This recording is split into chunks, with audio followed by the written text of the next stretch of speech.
Tuhan, bukalah bibirku, agar mulutku memberitakan kemuliaan-Mu. Ya Allah, ingatlah aku sesuai dengan anugerah-Mu. Tuhan, dengarkanlah aku sesuai dengan pertolongan-Mu yang penuh dengan kesetiaan. Kemuliaan bagi Bapa dan Anak dan Roh Kudus, seperti pada permulaan, sekarang dan dari kekal hingga kekal. Amin. Haleluya.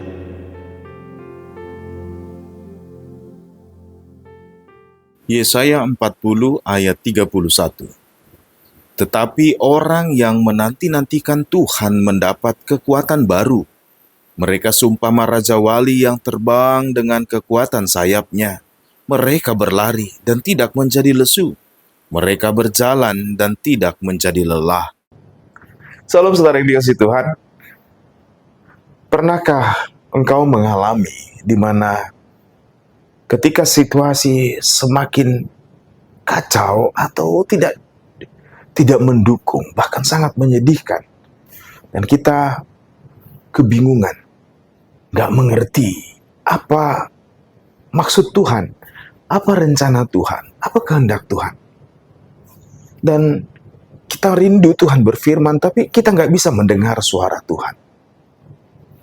Saudara kasih Tuhan, banyak orang cenderung menjadi tenggelam dalam kesedihannya dan akhirnya putus asa. Tapi tidak sedikit juga orang yang memilih biar dalam kesedihan, tetapi mau menantikan pertolongan Tuhan, menantikan maksud Tuhan. Di hari Jumat lalu saya menyinggung sebuah nama, Desmond Doss, seorang tentara pangkat rendah yang terlibat dalam mengikuti perang dalam tentara Amerika di Hacksaw Ridge. Dia tidak mau memanggul senjata, masih ingat? Ya, dia tidak memanggul senjata, bahkan dia dibully karena menganggap dia nggak akan bisa melindungi diri, atau bahkan juga tidak mungkin menolong temannya nanti. Dan ketika naik ke bukit di Okinawa itu, di Maeda itu, dan dihujani peluru, banyak menjadi korban. Akhirnya kapten pasukan tarik mundur, hanya sedikit yang bisa mundur dan menuruni lereng gunung itu. Desmond Doss berdiri di tepian, dia bertanya-tanya dalam hati, aku nggak ngerti Tuhan, aku nggak bisa mendengar suara Tuhan. Dia yang selalu mengarahkan hatinya kepada Tuhan, dia mau mengabdi dan dia mau terlibat dalam perang tanpa harus membunuh, tapi dia mau menyelamatkan orang.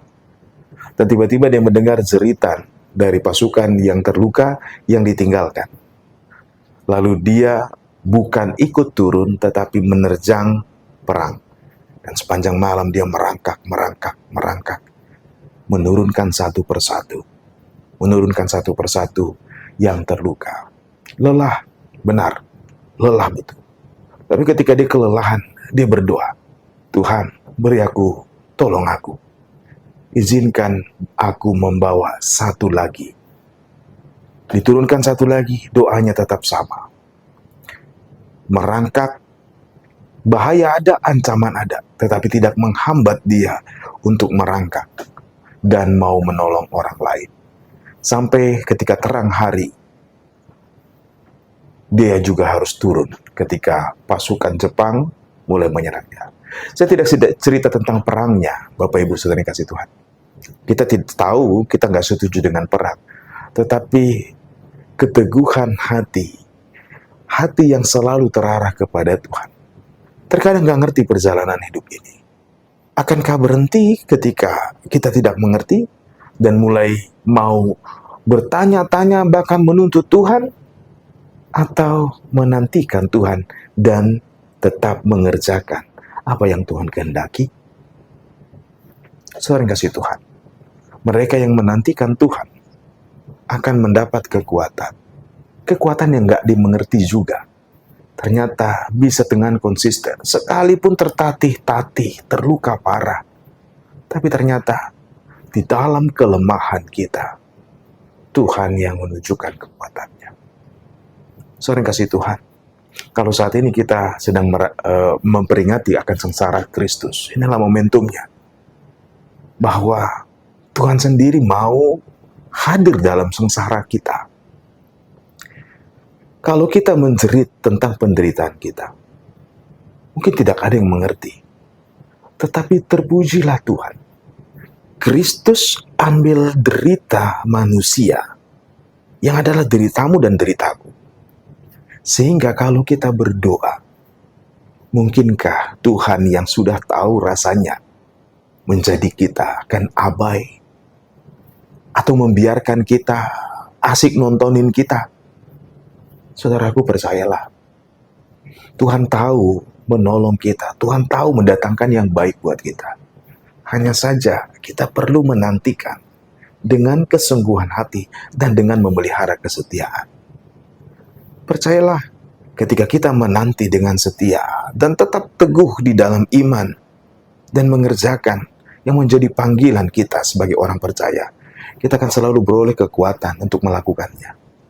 Awalnya nggak mengerti, tetapi ketika melewati semuanya, ternyata di sepanjang perjalanan kita, Tuhan nggak pernah abai untuk menolong kita.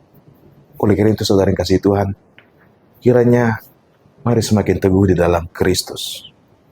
Mari selalu mengarahkan hati kepada Tuhan, supaya kita dimampukan untuk mengerti maksud dan kehendak Tuhan.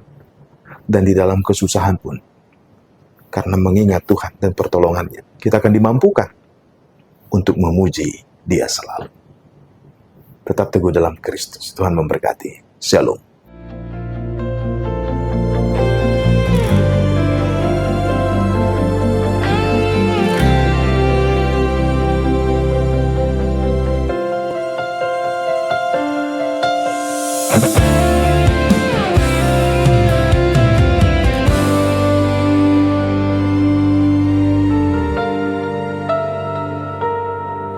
Hanya kepadanya ku kan berlari di saat ku bimbang dalam hidupku. Yang aku percaya dalam hadiratnya ada kekuatan yang baru. Walau ku